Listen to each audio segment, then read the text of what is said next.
The soldier who pulled me off the city bus didn't ask my name. He already knew it. I was sitting in the back row, earbuds in, watching the Denver skyline do something I couldn't explain. 3 pillars of black smoke rose from downtown, perfectly vertical in the windless afternoon. And every passenger on the RTD-15L was pretending not to see them. That's how the last normal hour works. Everyone commits to the lie at exactly the same time, like some unspoken pact, because the alternative is screaming, and nobody wants to be the first one to scream on public transit. The bus had stopped at Colfax and Josephine. The driver said something about a detour. 2 police cruisers blocked the intersection ahead, lights rolling but no officers visible. A woman near the front asked if we should get off. The driver didn't answer. He was looking at his phone, and the color had left his face from the jaw up, like something was draining him from inside. Then the Humvee pulled alongside us, and a specialist in full battle rattle stepped through the rear door of the bus like he'd done it 1,000 times. Desert tan boots, no rank I could read, rifle across his chest but pointed at the floor. He walked straight past 14 people and stopped at my seat. Mallory Oren. Not a question. I pulled one earbud out. What? Your father is Colonel Daniel Oren, NORAD Northern Command. You need to come with me now. 14 faces turned. I felt every one of them. The woman who'd asked about getting off. A man in paint-spattered work clothes. A teenager younger than me, holding a backpack against his chest like a shield. They all looked at the soldier, then at me. And I watched something change in their expressions. Not fear. Recognition. The recognition that a machine had already started sorting, and I had just been sorted differently than them. I'm not going anywhere with you, I said. The specialist didn't argue. He simply reached past me, picked up my backpack from the adjacent seat, and walked toward the front of the bus. I could have let him take it. There was nothing in it I couldn't replace. A laptop, a phone charger, a library copy of a novel I was 3 chapters from finishing. But something about the way he carried it, like it was already his, like I was already decided, made me get up and follow him. Not because I was obedient, because I was furious. That's how I left the last normal place I'll ever stand. Chasing my own backpack down the aisle of a city bus while the skyline burned. I didn't say goodbye to the other passengers. I didn't look back. I don't know what happened to any of them. And that sentence is one I've said so many times now that it's lost the shape of what it actually means. I don't know if they lived. The Humvee smelled like diesel and new plastic. Another soldier sat in the driver's seat, a woman with her helmet strap undone and an Nalgene bottle wedged between her thighs. She didn't acknowledge me. The specialist climbed in beside me and pulled the door shut with a sound that felt permanent.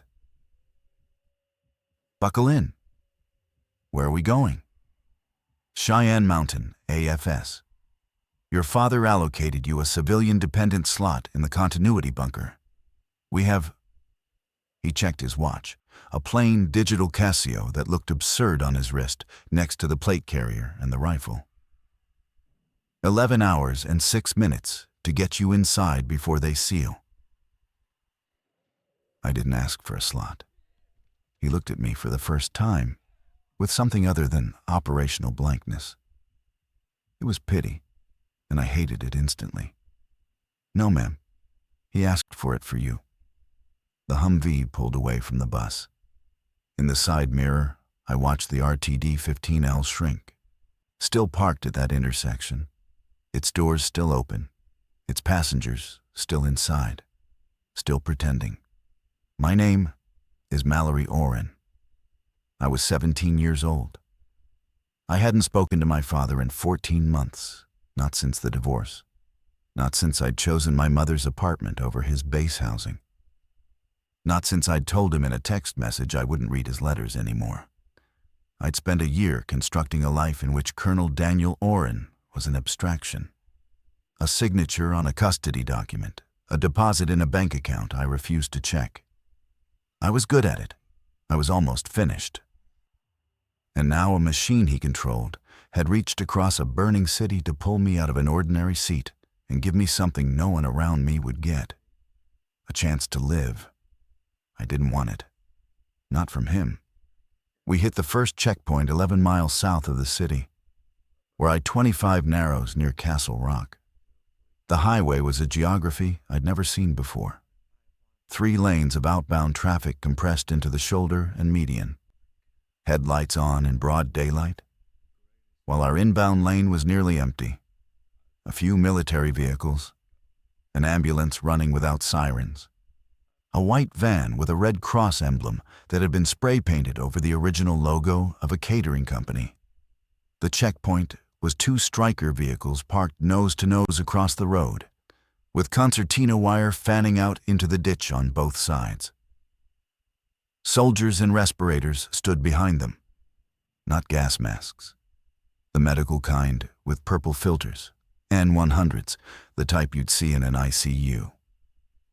That detail mattered more than the guns. Guns meant authority. Respirators meant they were afraid of the air. The specialist. His name tape said, Pruitt, handed a laminated card through the window. The checkpoint soldier scanned it with a handheld device, looked at me in the back seat, looked at the device again. Dependent Oren, Mallory E. That's her, Pruitt said. The soldier leaned down to my window. His eyes above the respirator were bloodshot and very young. Ma'am, have you been bitten, scratched, or exposed to bodily fluids from an infected individual in the last 72 hours? I don't even know what's happening. He glanced at Pruitt. Pruitt shrugged. The soldier waved us through. As we passed between the strikers, I saw what was on the other side of the checkpoint. A line of civilian vehicles stretched back up the northbound shoulder as far as I could see. Hundreds of cars, trucks, RVs, a school bus. People stood outside them.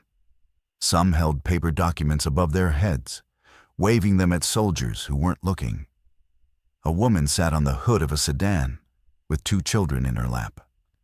An old man in a wheelchair had been pushed to the front of the line and left there, a folder of papers balanced on his knees. Nobody was moving through. The checkpoint was one-directional, outbound only from Colorado Springs, inbound only for people like me. Who are they? I asked. The driver, the woman with the Nalgene bottle, spoke for the first time. Everybody. I turned around in my seat and watched through the rear window until the line of cars and people bent out of sight behind a highway curve. I counted the seconds it took for them to disappear. 14 seconds. That's how long it took for several hundred human beings to become something I could no longer see. Pruitt's radio crackled. A voice I couldn't fully understand said something about a breach along the northern fence line at Peterson and requested immediate transition to Protocol 4.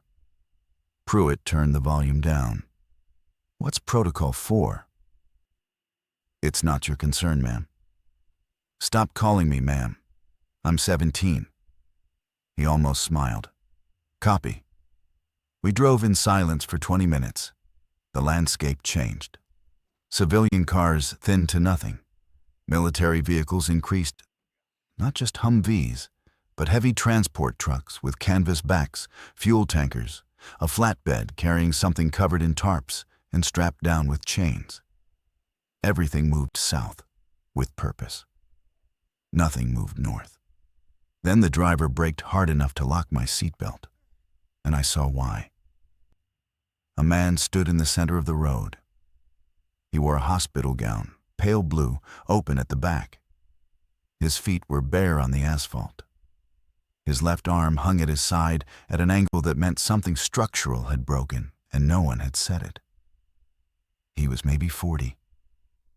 He stood perfectly still, facing us. And even from 200 feet away, I could see that his stillness was wrong. Not the stillness of someone waiting. The stillness of something deciding. "Contact," the driver said, flat and professional. Pruitt's hand moved to his rifle. "Drive around." He center lane. "Shoulder, go." The driver swung right onto the gravel shoulder. As we passed, I watched the man's head track us. Not his body, just his head, rotating on his neck with a smoothness that didn't match the broken arm or the bare feet or the hospital gown. His eyes caught mine through the glass. They were open, and they were focused. And whatever was behind them was performing a calculation I could feel in my chest. Some assessment of distance and speed and whether we were worth the effort. We passed him. He didn't move. In the mirror, he stood exactly where he'd been, still facing the direction we'd gone. "Was that?" I started. "Yes," Pruitt said. He didn't elaborate. I pressed my forehead against the window and closed my eyes. The glass was warm from the sun. Behind my eyelids, I could still see the man's head turning, smooth and mechanical. The gown fluttering slightly in our vehicle's wake. That was the first one I saw. I didn't know yet that first implied a number I'd stopped being able to count. The entrance to the bunker was not what I expected. No blast doors visible from the road, no military signage. Just a 2-lane access road that branched off the main highway and curved through a stand of ponderosa pine before terminating at a concrete pad the size of a basketball court. The pad was marked with painted numbers and letters. Staging positions, I'd learned later, and crowded with vehicles parked at angles that suggested haste rather than order. People moved across the pad in clusters, families mostly. I could read the kinship in the way they walked. A father gripping a daughter's wrist, a couple moving in lockstep with a cooler between them. An elderly woman being guided by a man in his 30s, who kept one hand on her elbow and the other on a rolling suitcase. Everyone carried something. Duffel bags, backpacks, plastic bins, a guitar case, a dog crate with no dog in it. Everyone moved in the same direction, toward a wide concrete ramp that descended into the earth at a shallow grade, vanishing into fluorescent light below the tree line. Soldiers lined both sides of the ramp. They weren't checking documents here. They were counting. A sergeant with a clipboard stood at the top, and as each person or group passed, she said a number aloud and made a mark. I would learn later that the bunker had an absolute capacity of 412, and that the number included air, water, caloric intake, and waste processing calculated to a margin of 0. Pruitt walked me to the sergeant. She looked at her clipboard, looked at me, made a mark. 309, she said. That was me. I was number 309. Where do I go? I asked. Down the ramp, follow the blue line on the floor. Processing is at the bottom. They'll assign you a berth. She was already looking past me at the next group. I turned to Pruitt. He was standing with his arms at his sides in a posture I recognized from watching my father. The stance of someone whose orders end here. You're not coming in? No, ma'am. He caught himself. No, I'm topside security. I stay until the door shuts. And then? He adjusted his rifle strap. It was the first nervous gesture I'd seen him make. Then I have other orders. I didn't ask what they were. I understood, with a clarity that surprised me, that he'd been given a job that ended when the door closed, and that what came after wasn't something he wanted to describe to a 17-year-old girl whose safety he'd just delivered. Thank you, I said. I meant it, and I was surprised by that too. He nodded once and walked back to the Humvee. The driver was already turning the engine over. I stood at the top of the ramp. Below me, The fluorescent light buzzed and hummed, and the blue line on the concrete floor stretched downward into a world I couldn't see the end of. Behind me, the ponderosa pines moved in a wind I couldn't feel. The sky was still blue. The smoke from Denver was visible on the northern horizon. But here, in this specific clearing, in this specific moment, it could have been an ordinary afternoon. I walked down the ramp, alone, carrying a backpack with a laptop, a phone charger, and a library book I'd never return. 309. Someone else. Someone with a family, someone with skills, someone who actually wanted to be here. Was not going to be 413 because of a name I'd spent a year trying to shed. Processing was a cinder block room at the bottom of the ramp, divided into lanes by retractable belt stanchions, like an airport security line. 2 medics in scrubs, neither in military uniform, both wearing purple nitrile gloves, conducted what they called a wellness screen. Temperature, blood pressure, pupil dilation check with a pen light, a visual inspection of both arms, both legs, neck, and scalp. They were looking for bites, but they called them contact injuries. And the euphemism sat in the air like a small, deliberate lie everyone had agreed to maintain. A woman in civilian clothes, but with a military bearing. Later, I'd learn her name was Carla Bryce, and that she was the Federal Emergency Management Agency liaison assigned to the bunker's civilian population. Handed me a laminated card with my birth number, a meal schedule, and a single sheet of rules printed in 10-point font. Berth C-19, Section Charlie. That's the 3rd corridor on your left past the water station. Your personal storage is the space beneath your cot. 1 bag maximum. Meals at 0700, 1300, and 1900 in the common area. Water ration is 4 liters per day, collected from the station. Gray water for hygiene only. She recited it without looking at me, her eyes on the next person in line. A man holding a toddler who was asleep against his shoulder. When does the door close? 2200 tonight, 10 p.m. She paused.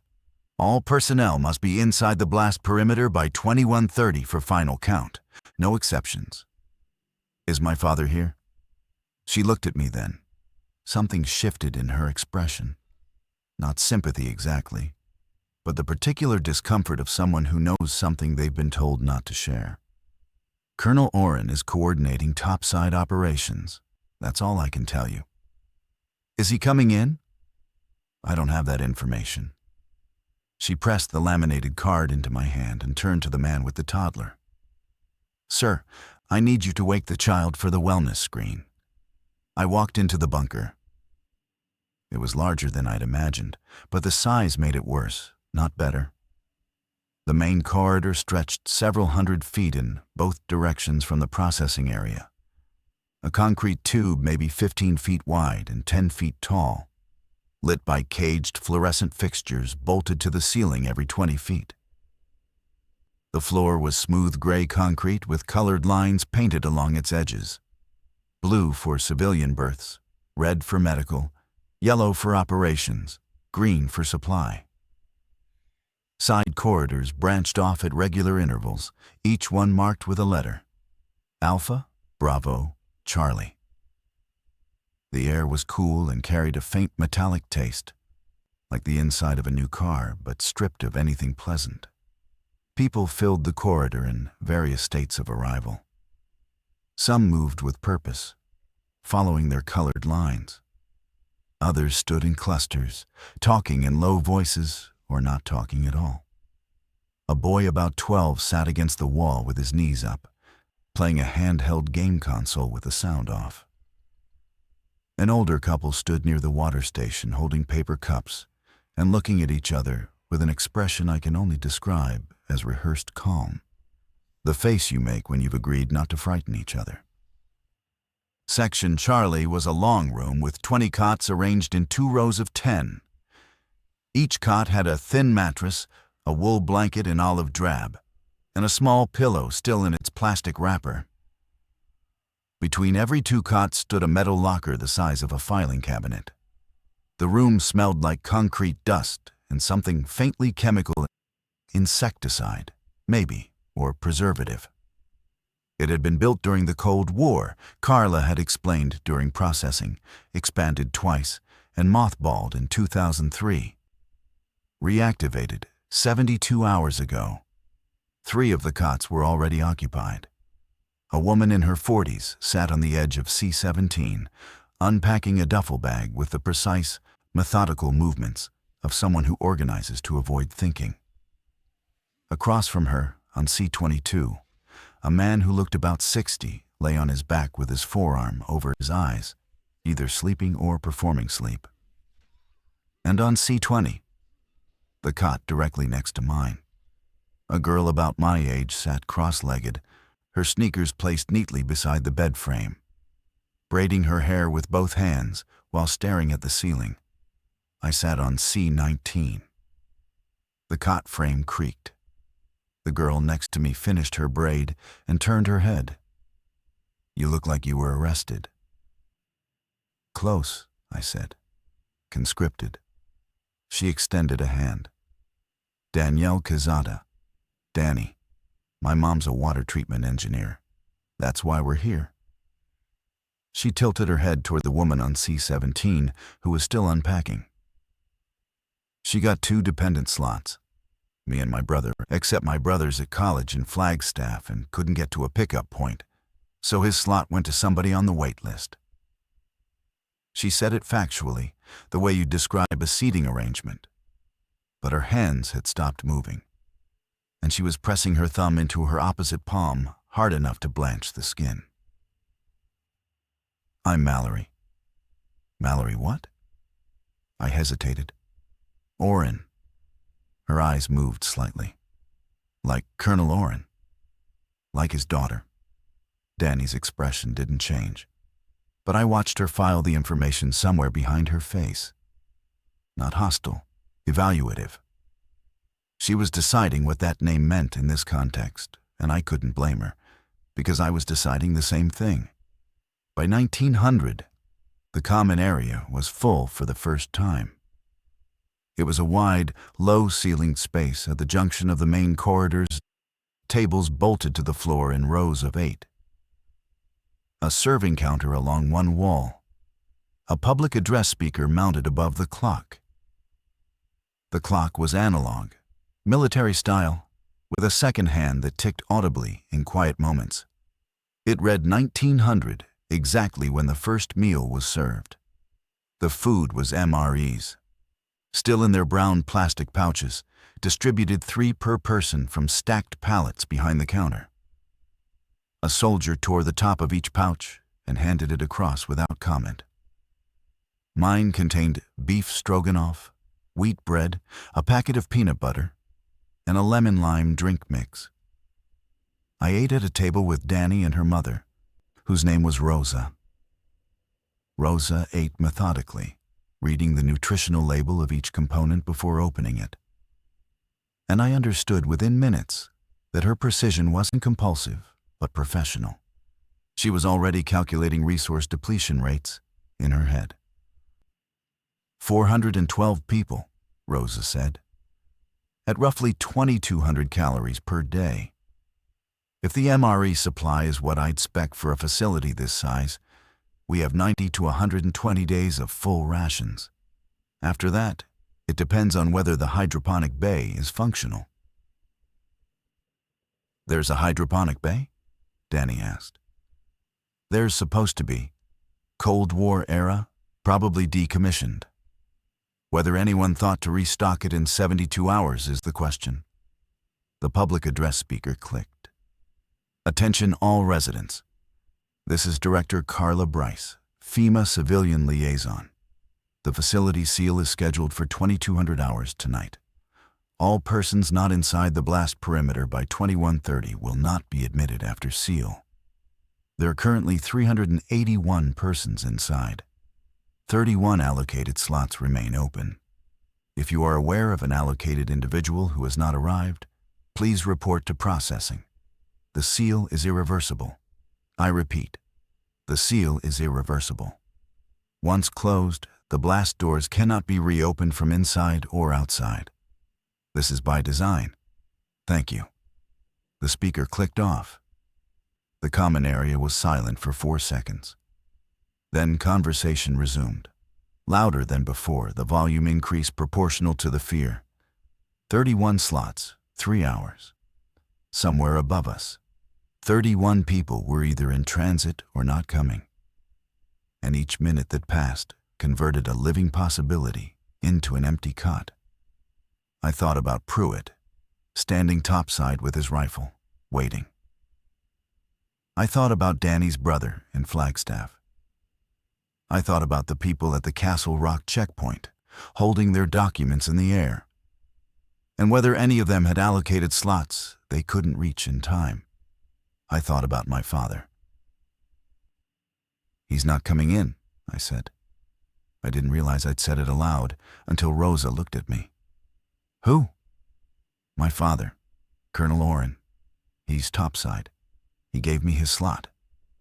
Rosa set down her spoon. Danny stopped eating. They both looked at me with an expression I would see many times in the coming weeks.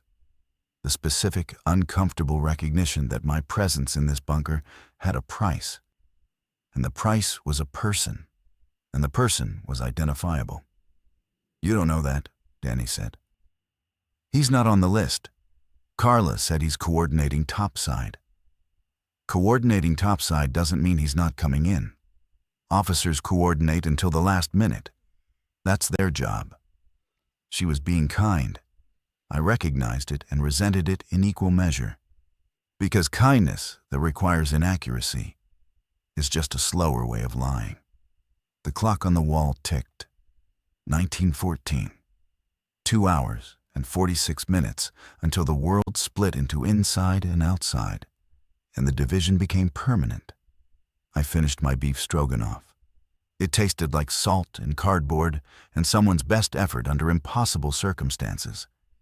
And I ate all of it because wasting food felt like the one disrespect I could still control. At 20:45, I went back up the ramp. The sergeant with the clipboard was still there. She looked thinner than she had 3 hours ago, though that was probably the light. The fluorescence above the ramp entrance had been supplemented with portable flood lamps that threw hard shadows and made everyone look carved. "I need to go topside," I said. "Negative.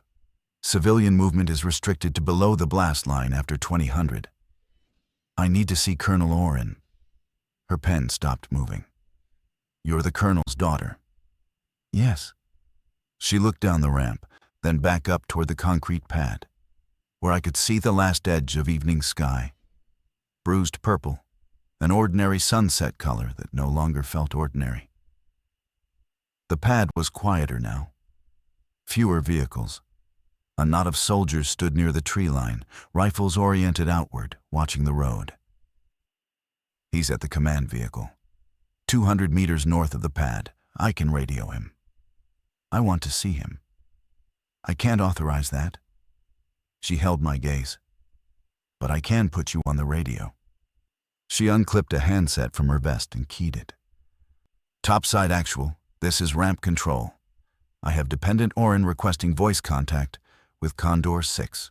Over. Static." Then a voice I knew. Not my father's, but his aide, the same one who'd presumably dispatched Pruitt. "Ramp control. Condor 6 is currently engaged. Advise Dependent to return to berth. Over." "Copy." The sergeant looked at me. "He's busy." "He's avoiding me." She didn't argue. She just reclipped the handset and picked up her clipboard. The count had reached 394. I stood at the top of the ramp for 11 minutes. I know because I watched the sergeant's watch. In those 11 minutes, 6 more people came down. A family of 4. Father, mother, 2 children under 10, and 2 men in their 20s who carried matching duffel bags and moved with the coordinated economy of people who'd trained together. Soldiers, maybe, or first responders. The sergeant counted them. 398, 399, 400. 12 slots left. 75 minutes until SEAL. Below, from the depths of the bunker, I heard the hydraulic system that operated the blast doors cycle through a test sequence. A deep mechanical groan, followed by a pressurized hiss that resonated through the concrete like the building itself was breathing. It lasted 10 seconds. Then silence. I went back to Section Charlie. Danny was on her cot, writing in a composition notebook. Her mother's cot was empty. Rosa's in the operations wing, Danny said without looking up. They asked her to audit the water system. Turns out reactivating a Cold War bunker in 72 hours means a lot of things don't work. I sat on my cot and pulled my knees up. The man on C-22, I'd learned his name was Gerald Sow, a retired electrical engineer who'd received a technical specialist slot, was still lying with his forearm over his eyes, but I could see his chest moving too fast for sleep. Danny. If I gave up my slot, if I went topside and told them to give C-19 to someone in the last 12, would they do it? Danny's pen stopped. She closed the notebook slowly, pressing the pages together with both palms. You're asking me if the military would let a 17-year-old girl walk out of a bunker into an active outbreak to ease her conscience. I'm asking if the system would let someone else in. The system doesn't care about your feelings, Mallory. A slot is a body, and a body is a resource calculation. If you leave, the slot fills. But you're still outside. Someone else would live. And you'd die. Maybe. Definitely. She opened the notebook again. And your father, who gave up his own slot to put you here, would know he traded his survival for a daughter who threw it away. That's not sacrifice. That's punishment. The word landed. Punishment. She was right, and I knew she was right, and the knowing didn't change the feeling underneath it. The sensation of sitting on a cot that had a number and a name attached to it, and both of them belonging to someone who hadn't earned them. I don't even know if he gave up his slot, I said. I'm guessing. You're not guessing, you know. The clock in the common area was visible through the open doorway of Section Charlie. 21, 22. 38 minutes. At 21:30, the final count stood at 409. 3 slots unfilled. The PA system announced it twice. 3 allocated individuals had not arrived. Their names were not read aloud, but Carla Bryce's voice carried the particular weight of someone delivering information that would haunt her long after the words stopped echoing. Everyone was inside. Everyone who was going to be inside was inside. And the distinction between those two sentences is the entire architecture of what happened next. The common area had become a kind of involuntary town square. People who'd been in their berths drifted toward the tables, pulled by the gravity of the countdown. Nobody wanted to be alone when the door closed. Even Gerald Sow had appeared, standing near the back wall with his arms crossed, his face finely visible. Angular, deeply lined, with the expression of a man who'd spent his career solving problems and was now confronting one that didn't have a solution, only a deadline. I stood near the serving counter with Danny. Rosa was still in operations. The mood was not what I'd expected. I'd imagined panic or tears or the kind of dramatic emotional collapse that happens in movies. Instead, what I felt was a communal quietness that had the texture of prayer, not religious, necessarily, but the shared human impulse to mark a threshold. People held hands. A man near the front table pressed his forehead against his wife's shoulder and kept it there. Two small children played with a set of plastic dinosaurs on the floor, oblivious, and every adult in their vicinity watched them with the same unreadable tenderness. The PA clicked. Carla's voice. "Attention all residents. It is now 21:55. The blast doors will begin their seal sequence in 5 minutes. Once initiated, the sequence cannot be paused or reversed. I want to..." A pause. When she resumed, her voice was the same, but the spaces between her words were different. "I want to thank you for your cooperation during intake. We are 409. We are here. That's what matters now." Danny leaned into me, not against me, into me, the way you lean into wind. I could feel her shaking. "My brother's name is Mateo," she said. "He's 20. He plays guitar. He once drove 11 hours to bring me my retainer because I left it at his apartment. He's in Flagstaff and nobody's answering anything. And his slot went to someone else, and I don't know if he's alive." I put my hand on her arm. I didn't say it would be okay. I didn't say anything. There are moments when speech is just the sound of someone failing to accept silence. 21:58. The hydraulic system engaged. Not the test cycle from earlier. This was different. Deeper. A vibration that started in the floor and climbed through my feet into my knees, my sternum, my teeth. The blast doors were moving.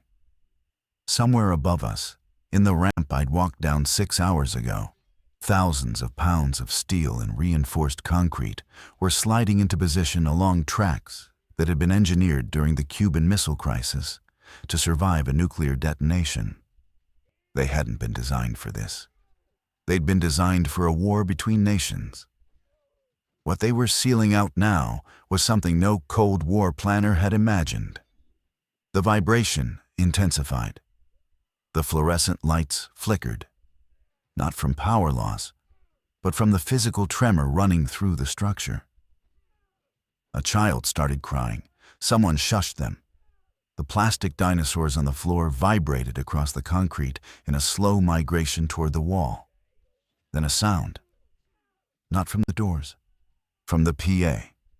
A voice. Not Carla's. "Bunker control, this is Condor 6. My father. Every muscle in my body locked. Danny's hand found mine and gripped it. "Condor 6, this is bunker control. Go ahead." That was Carla, responding on the operations channel, now broadcast through the PA. Deliberately or accidentally, I never learned which. "Bunker control, topside perimeter is compromised. We have coordinated breach activity along the northern and eastern fence lines. I am ordering all topside personnel to fall back to Rally Point Bravo for extraction. The seal is confirmed on schedule. Do you copy?" "Copy, Condor 6. Seal sequence is at 60%. Estimated full seal in 2 minutes." "Understood. Condor 6 to all bunker residents." A pause. The static held his breathing. "You are safe. The facility will sustain you. Follow the directives of your FEMA liaison and operations staff. Do not attempt to reopen the blast doors for any reason. There is nothing on this side you need." He was talking to me. 408 other people heard it, but he was talking to me. "Condor 6 out." The PA clicked to silence. The hydraulic groan reached a pitch that pressed against the inside of my skull, then resolved into a single, massive, resonant boom.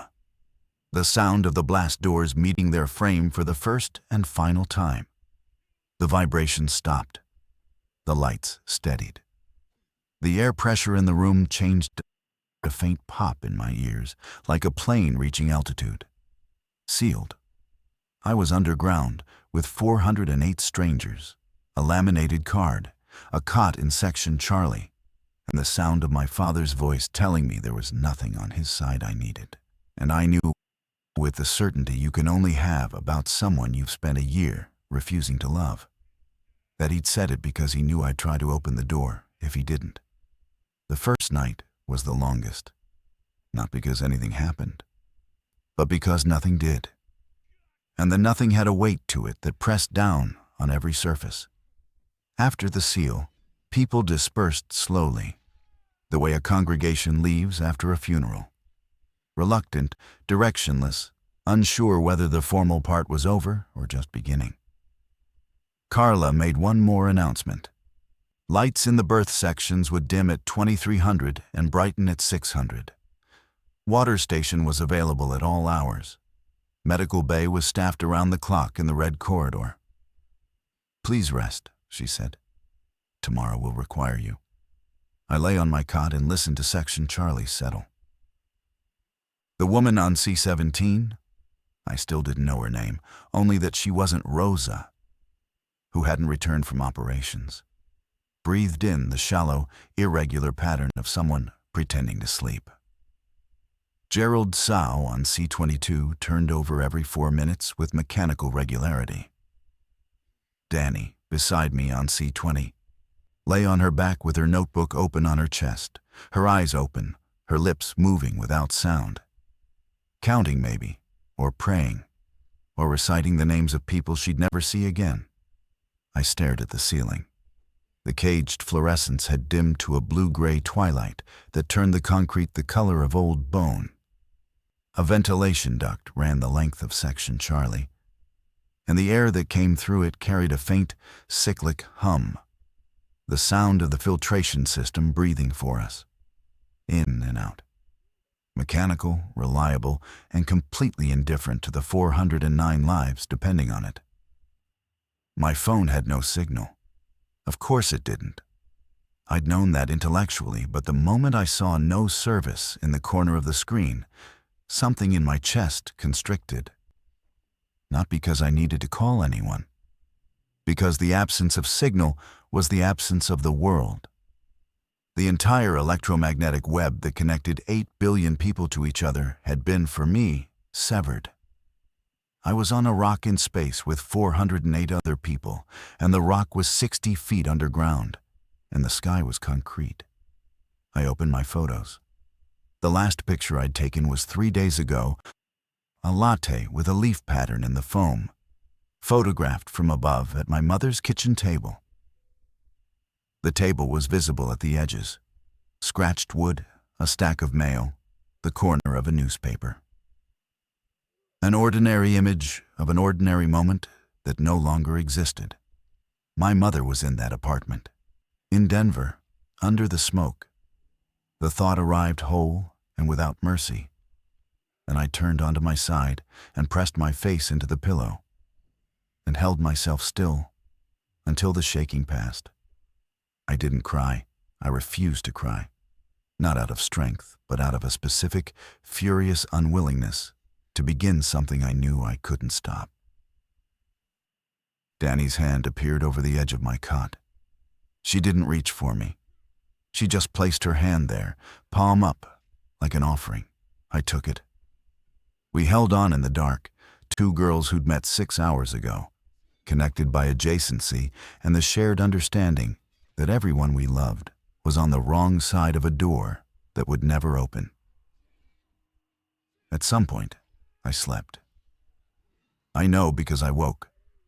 The clock in the common area, visible from my cot if I craned my neck, read 3:17. The ventilation hum had changed pitch slightly, and somewhere in the distance, beyond the concrete walls, I heard a sound I couldn't identify. A rhythmic, muffled impact, like something heavy striking stone at intervals. It lasted 30 seconds. Then it stopped. I told myself it was the infrastructure settling. I told myself that until I believed it. The first week established the architecture of how 409 people would either learn to coexist or begin the slow process of tearing each other apart. Carla Bryce organized it. She was good at her job. Decisive, clear, emotionally calibrated in a way that made you trust her without particularly liking her. She posted the daily schedule on the common area wall every morning at 6:30. handwritten on chart paper in block letters. Meals, water collection windows, work assignments, meeting times, medical hours. Everything had a time and a place, and the rigidity of the schedule was itself a form of therapy. It replaced the rhythms the surface world used to provide. Work assignments were distributed by skill.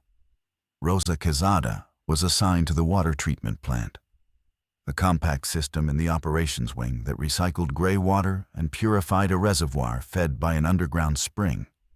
Gerald Tsao, once he'd emerged from his initial fugue, joined the electrical team maintaining the generators. A former teacher named Ingrid Paulson organized the 11 children in the bunker into a school that met daily in the common area after breakfast. A nurse named Cal Tibbs ran the medical bay with 2 assistants and a supply cabinet that he inventoried every night with the devotion of a monk tending relics. I was assigned to food distribution, not because I had any relevant skill, but because I was 17, physically capable and unspecialized. It meant I stood behind the serving counter 3 times a day and handed out MRE pouches. And it meant I saw every face in the bunker at regular intervals. And it meant I began, without intending to learn who people were.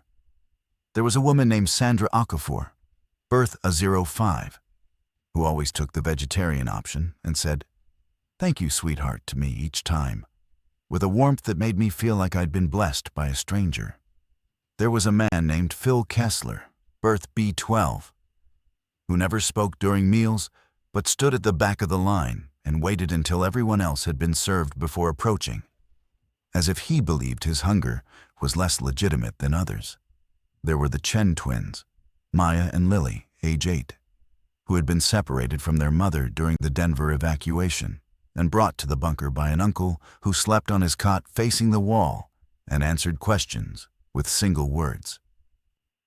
And there was Marcus Devane, birth a 01, former Army Staff Sergeant, current security team lead. He was the first person in the bunker who looked at me and saw my father's name before my face. He came through the line on day 3, took his MRE, and paused. "You're Oren's kid." "Yes." "You know your birth is a command allocation, priority slot. Someone else's name was on that cot before your father made a call." I held his gaze. His eyes were brown and flat and contained the specific kind of resentment that comes from having earned something that someone else received for free. "I know," I said. "Good." He took his pouch and walked away. Danny was beside me, restocking the counter. "Don't let him get to you. He's not wrong. Being right doesn't make him kind." No. But kindness and accuracy had parted ways the moment the blast doors closed. And in a sealed box with 409 people and finite everything, accuracy was going to win. By week 3, the bunker had developed its own social physics. Invisible lines of force that governed who spoke to whom, who ate together, who made eye contact in the corridors, and who didn't.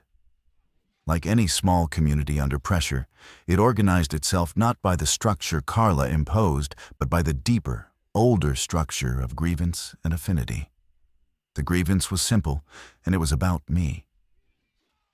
Not me specifically, but what I represented. The bunker's 409 occupants fell into rough categories.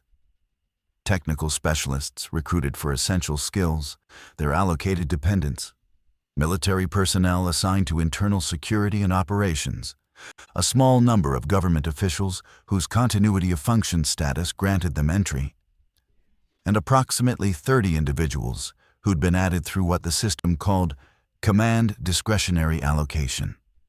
My slot was one of those 30. What this meant, in practice, was that 30 people were inside, not because of what they could do or what office they held, but because someone with authority had chosen them. And in a sealed environment, where every breath of recycled air and every calorie of processed food was finite, the question of who deserved to be here was not abstract. It was arithmetic.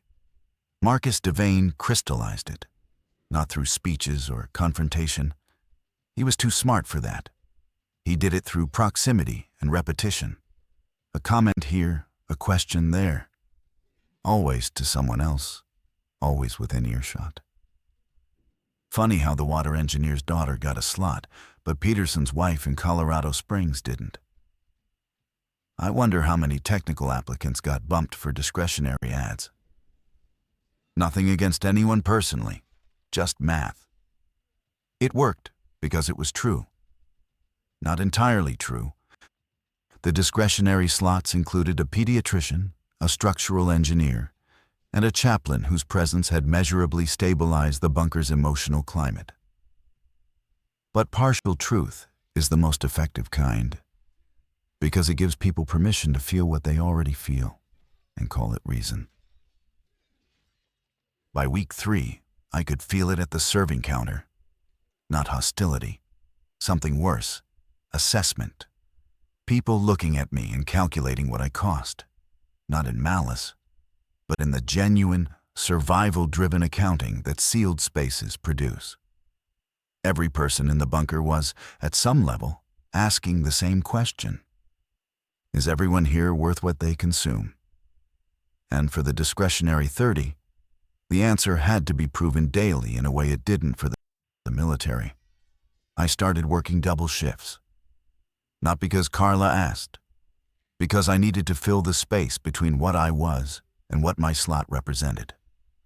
Food distribution in the morning, then cleaning detail in the corridors, then assisting Cal Tibbs in the medical bay in the evenings, rolling bandages and organizing supply inventories. Cal didn't ask why I'd volunteered. He just handed me a clipboard and said, "Alphabetize the antibiotics. Don't touch the opioids cabinet." Danny noticed. "You're trying to earn something that can't be earned." "I'm trying to be useful." "You're trying to make people forgive you for being here." She was 23 days into our friendship and already better at reading me than people I'd known for years. It was infuriating and necessary in equal measure. What else am I supposed to do? She shrugged. Exist. That's enough. It has to be enough. But it wasn't. Not in here.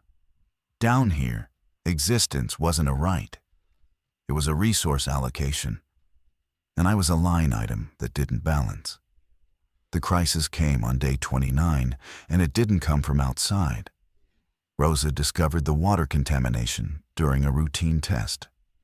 The underground spring that fed the purification system had developed elevated bacterial counts, not immediately dangerous, but trending upward in a pattern she recognized from her municipal work.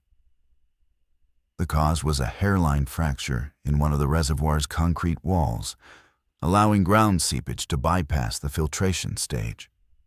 Repairable, but it required draining the reservoir, which meant rationing water to 2 liters per person per day for an estimated 6 days while the repair was completed.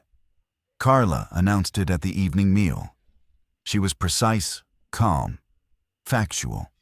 She explained the cause, the solution, the timeline, and the temporary ration adjustment. She answered questions for 20 minutes. She did everything right. It didn't matter. 2 liters per day is enough to survive. It is not enough to feel safe. The difference between 4 liters and 2 liters is not medical. It's psychological. 4 liters lets you drink when you're thirsty and wash your face and brush your teeth without thinking. 2 liters forces you to choose between hygiene and thirst, between a clean cup and a second drink. And every choice reminds you that the margin between sufficiency and scarcity is thin enough to feel through the floor.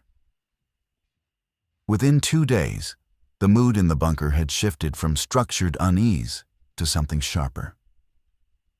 The serving line became a site of silent negotiation. People counted each other's water cups.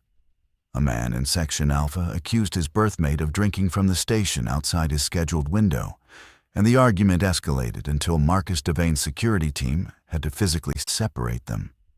No punches thrown, but the geometry of two men being held apart by soldiers in a concrete corridor echoed in a way that didn't dissipate. And then Marcus made his move.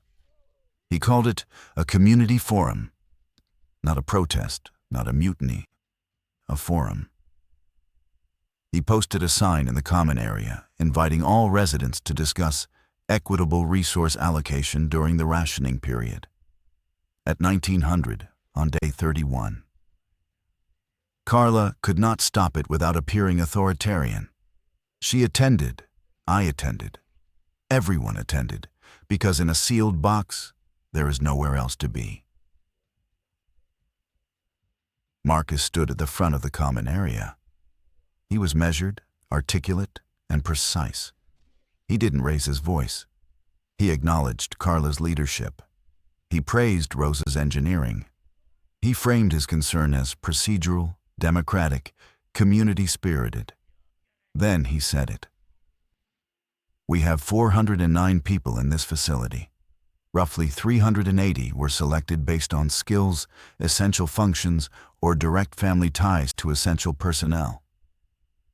Roughly 30 were added through discretionary command allocation, individuals chosen by senior officers for reasons that were never disclosed to the community. During a period of full rations, this distinction is academic. During rationing, it becomes a question we need to answer. Are discretionary allocations subject to the same ration schedule as essential personnel? Or should the community have a voice in determining whether the resources consumed by non-essential occupants are proportionate to their contribution? He never said my name. He didn't have to. I was standing near the back, next to Danny. I felt the room's attention shift, not all at once, but in ripples, as people turned slightly, glanced, turned back. The discretionary 30 were scattered throughout the crowd. The pediatrician, the chaplain, the structural engineer, a retired teacher, a teenager with a library book she'd never return. Danny gripped my wrist. Carla responded. She was firm, correct, legally sound. The allocation process had followed federal continuity of government protocols. All residents had equal status under the facility's charter. Resource distribution would remain equitable. There would be no tiered rationing. Period. Marcus nodded. I respect that. I just want to make sure the community's voice is heard. He'd planted it. Equitable was now a contested word. Contribution was now a metric. And 30 people, including me, had been publicly separated from the herd and identified as a question mark. I let go of Danny's wrist. I walked to the front of the room. My name is Mallory Oren. I'm 17. I'm here because my father, Colonel Daniel Oren, gave me his command discretionary slot. He stayed topside. He's probably dead. I said it plainly, the way you report a fact you've lived with long enough to stop flinching from. I don't have essential skills. I can't fix the water system or run the generators or treat infections. I'm here because someone who loved me made a choice. And the cost of that choice is that I'm standing here and he's not. If this community decides that's not enough, if you decide my cot and my 2 liters a day should go to someone who earns them differently, then I'll accept that conversation. But I won't pretend I don't know what I cost. I've known since the moment I walked down the ramp. The room was quiet. Not the quiet of agreement or disagreement. The quiet of people encountering something they hadn't expected. Sincerity without defense. Guilt without apology. Marcus looked at me. For the first time, his flat brown eyes held something other than resentment. I couldn't name it. Maybe he couldn't either. Carla broke the silence. Resource allocation remains equitable. This forum is adjourned. People dispersed. Nobody spoke to me. Danny walked beside me back to Section Charlie without a word. And when we reached our cots, she sat on hers and opened her notebook and wrote for 20 minutes. And I lay on mine and looked at the ceiling and felt the absence of the weight I'd been carrying, not because it was gone, but because I'd set it down in front of 408 people and they'd seen it. The reservoir repair took 8 days, not 6. Rosa worked 16-hour shifts. Gerald Sow rebuilt a drainage pump from salvaged components. By day 37, water rations returned to 4 liters, and the hairline fracture had been sealed with a marine-grade epoxy that Rosa said would hold for years. But the social fracture didn't seal as cleanly. Marcus didn't push again.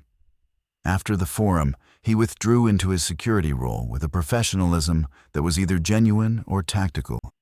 I could never determine which.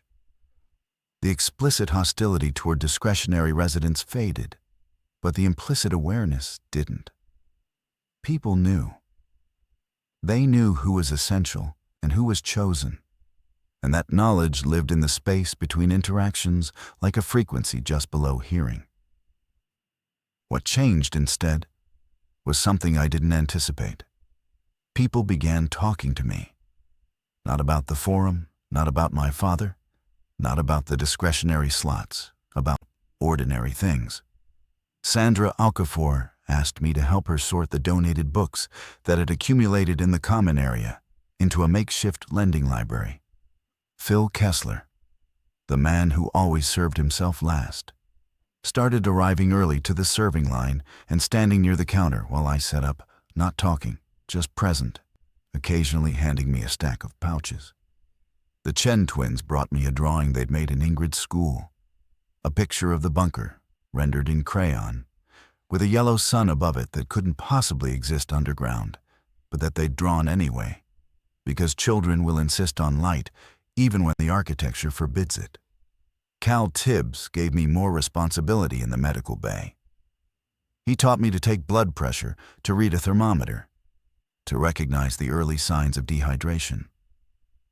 "You're not a nurse," he said, "but you're careful, and careful is 90% of medicine in a place like this." I was becoming something, not essential.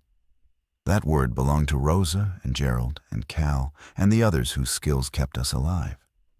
Something else. A point of contact, a face at the counter that people saw 3 times a day and gradually stopped calculating the cost of.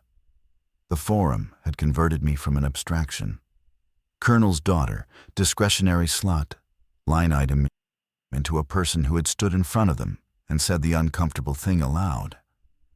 And it turned out that the uncomfortable thing, once spoken, lost its power to organize resentment around. Because resentment needs silence to grow. Danny said it best. You didn't earn your place. You claimed it. Different thing. I thought about that distinction every day. Earning implied a transaction. I give, therefore I deserve.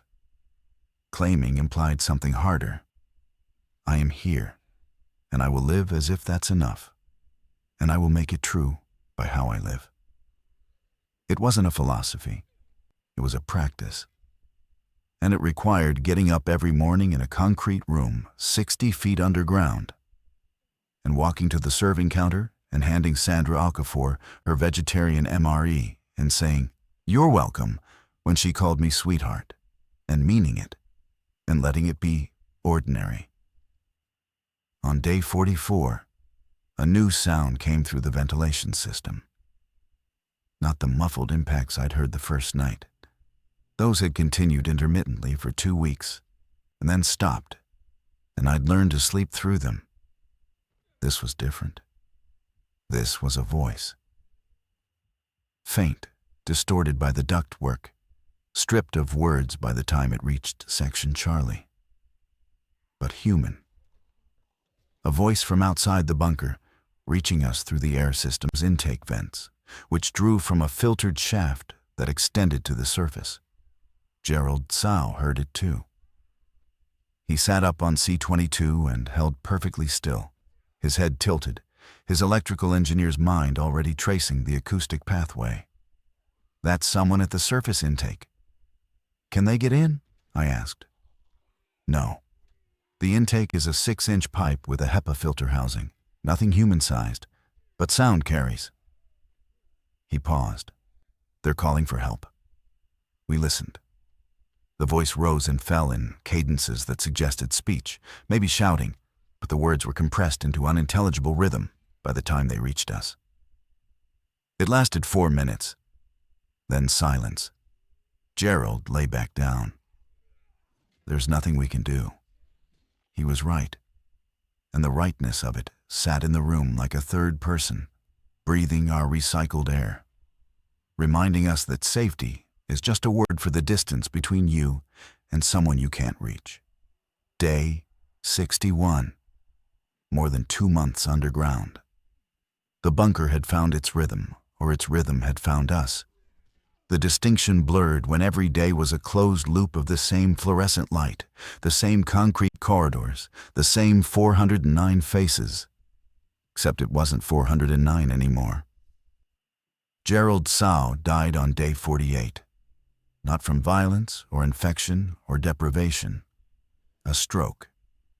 Cal Tibbs said it was likely a pre-existing vascular condition exacerbated by stress and the altered air pressure of sealed subterranean living.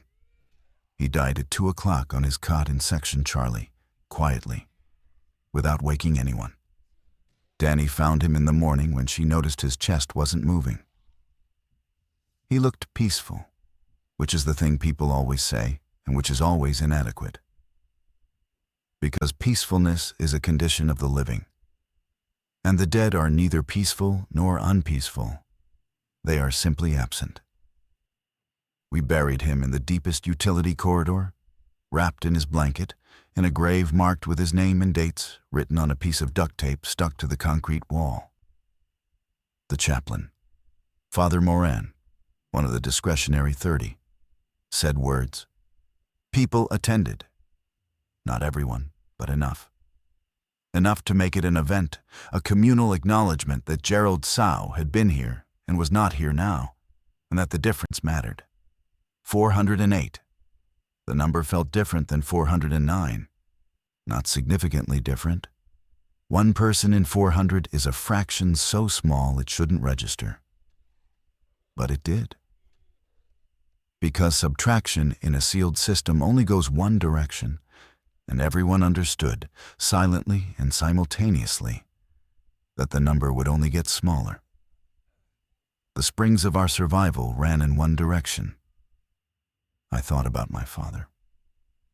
Not in the dramatic, operatic way I'd thought about him during the first week. The grandiose anguish of the abandoned daughter. The protagonist of her own tragedy. That had burned off. What replaced it was quieter, more corrosive, and more honest. I thought about him the way you think about a debt you can't repay. He'd given me a chair in a lifeboat by stepping out of it. And every day I sat in that chair, the debt accrued interest, and the currency it demanded, gratitude, forgiveness, love, was exactly what I'd spent 14 months refusing to pay. Danny and I had a conversation on day 55 that I've replayed so many times, the edges have worn smooth. Do you think he's alive? She asked. No. You say that like you've decided. I have. Deciding someone's dead isn't the same as knowing. It's better. Knowing is out of my control. Deciding means I can grieve on my terms. She looked at me with the expression she reserved for moments when I was being simultaneously perceptive and self-destructive. You're not grieving, Mallory. You're managing. Grief would require you to admit you loved him. And you're still not ready for that. I didn't argue. She was right. I'd built a structure around the feeling.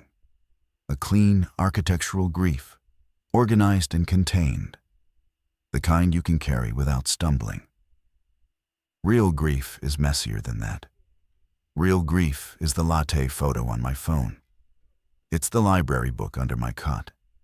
It's the scratched kitchen table where my mother sat and the custody agreement my father signed and the letters I told him I wouldn't read. The letters that were probably still in his base housing desk, unread and unrecoverable, sealed behind a door as permanent as the one above us. On day 61, Carla called a general assembly. She stood at the front of the common area with a calm that I recognized as constructed. Not false, but built, the way a bridge is built to hold a specific weight.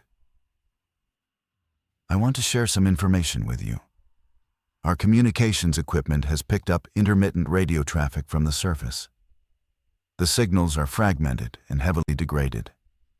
But our technical team has been able to decode portions over the past week. She paused. There are organized survivor settlements on the surface, at least 3 within a 100-mile radius. They are small, they are under constant threat, but they are functioning. The room inhaled. Additionally, we have received a coded military transmission indicating that regional command structures are being reconstituted at several locations in the western United States. The transmission included a broadcast protocol for sealed facilities like ours. We are not alone. The room exhaled. And then Carla said the thing that changed everything. The blast doors were designed to be irreversible. They cannot be opened from inside or outside. This was a safety feature to prevent compromise of the sealed environment. However, our engineering team, led by Rosa Quezada, has identified an alternative egress route through the utility infrastructure, a maintenance access shaft that connects to the surface intake system. It was not designed for human passage, but with modification, it may be viable. She met the room's eyes.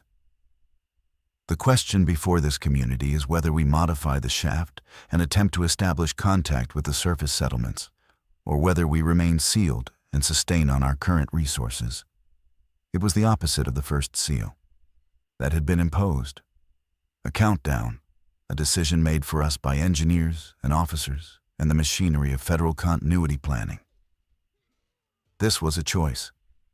Open or closed, inside or outside. The same door, metaphorically, that my father had stood on the wrong side of. Only now the 408 of us were being asked to decide which side was wrong. The debate lasted 3 days.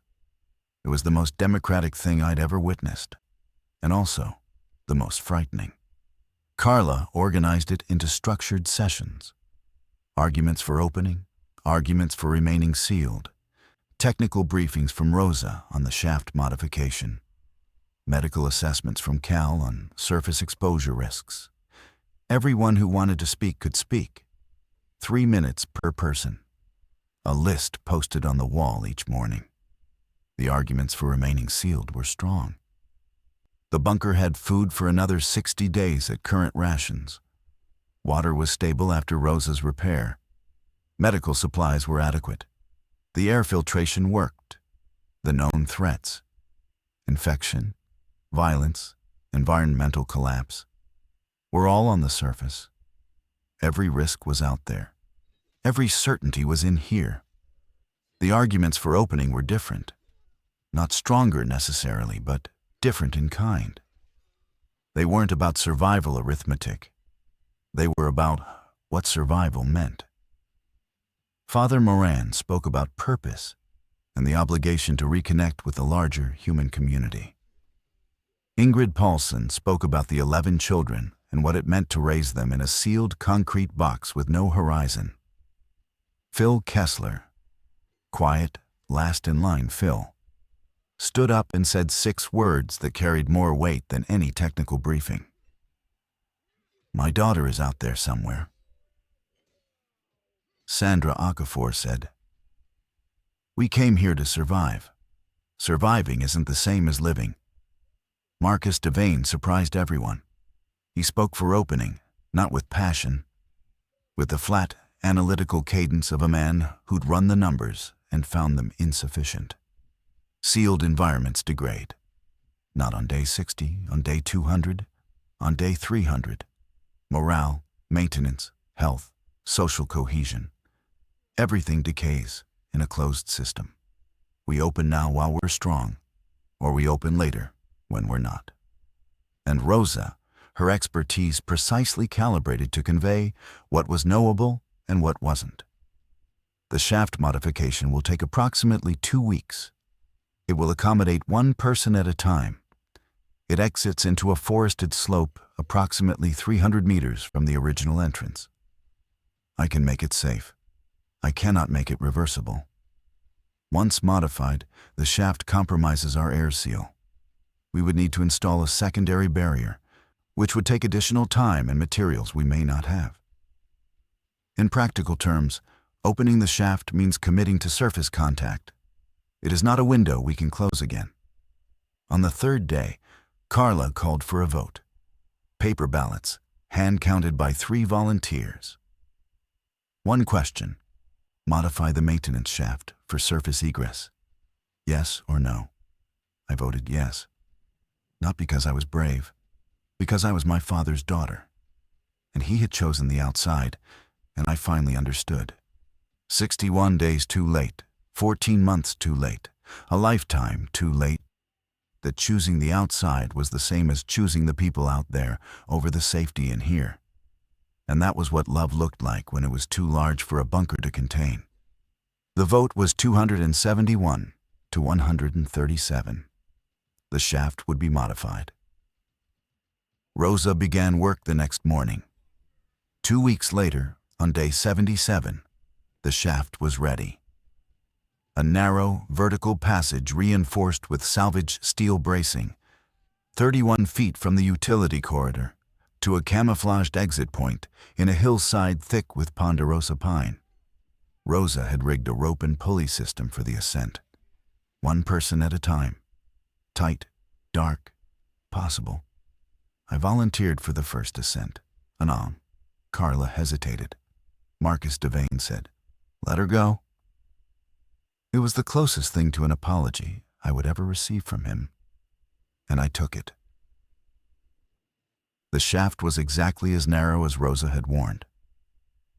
I climbed with my arms above my head, and my elbows scraping steel bracing, and my breath echoing in a column of darkness that smelled like earth and rust and something green. Something alive. Something growing, leaking in from above. 31 feet. I counted each pull of the rope. At the top, the camouflage panels shifted under my hand, and light. Real light, gray and overcast and infinite, poured down the shaft and hit my face. And I closed my eyes against it because it was too much. Not too bright, but too real. Too open. Too much sky after 77 days of ceiling. I climbed out onto the hillside. Pine needles under my palms. Wind against my face. The smell of rain and soil and distance. The world was green and gray and enormous. And it didn't care that I was here. And that indifference was the most beautiful thing I'd ever felt. I stood up. My legs shook. The valley below was forested and quiet and showed no signs of human presence or inhuman presence. Just trees and rock and a creek I could hear but not see, and a sky that went in every direction forever.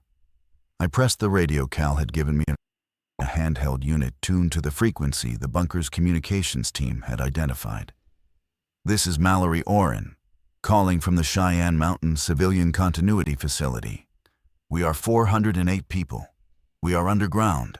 We are coming out. Does anyone copy?" Static. Wind. Pine needles shifting. A bird.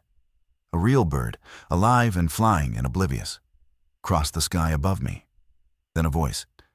Male, middle-aged, tired, real. "Copy, Cheyenne Facility. This is Ridgeline Settlement, 14 miles southeast of your position. We hear you. We've been listening for weeks." A pause. "Welcome back." I knelt on the hillside with the radio in my hand, and the wind in my hair, and the shaft behind me leading down to 407 people waiting, and I cried. Not the managed, architectural grief I'd been carrying. Real grief. Unstructured, ungoverned. The kind that doesn't have edges. I cried for Gerald Sow and his duct tape headstone. for Danny's brother in Flagstaff, for the passengers on the RTD 15L, for my mother at her kitchen table, for the people at the Castle Rock checkpoint holding their papers in the air, for Pruitt, standing topside with his Casio watch and his rifle and his other orders, for my father, who stayed outside so I could go in, and who I was now outside again trying to find. They told me at Ridgeline Settlement that some military units had consolidated south of the Springs in the first weeks. Small groups, mobile, fragmented from their original commands. Some had made contact with civilian settlements. Some hadn't been heard from. No one knew a Colonel Orrin. I stayed at Ridgeline for 3 days while we established a supply corridor to the bunker shaft. Danny came up on the second day and stood on the hillside the same way I had, shaking, crying, face tilted to a sky she'd forgotten the size of. She held my hand and said nothing. And the nothing was the same shape as the nothing from our first night on adjacent cots, except this time it was made of wind instead of recycled air. Over the following weeks, most of the bunker's residents transitioned to the surface. Some stayed below, unwilling or unable to face the openness. Carla organized the transition with the same deliberate calm she'd organized everything else. Marcus Devane became the settlement's head of security. Rosa kept the water flowing, just through different pipes. I carry my father's absence the way you carry a key to a house you can no longer find. It's in my pocket always. I reach for it at odd moments. When the light turns gold in the evening, when someone calls a name that shares a syllable with his. When I stand outside and remember that outside is where he chose to be. He gave me a seat and I sat in it. And the door closed between us. And I spent 77 days learning that the debt I owed him wasn't gratitude. It was the willingness to walk back through a door, any door, toward the people on the other side. I don't know if he's alive. I've decided not to decide. Danny says that's the first honest thing I've said about him. She's probably right.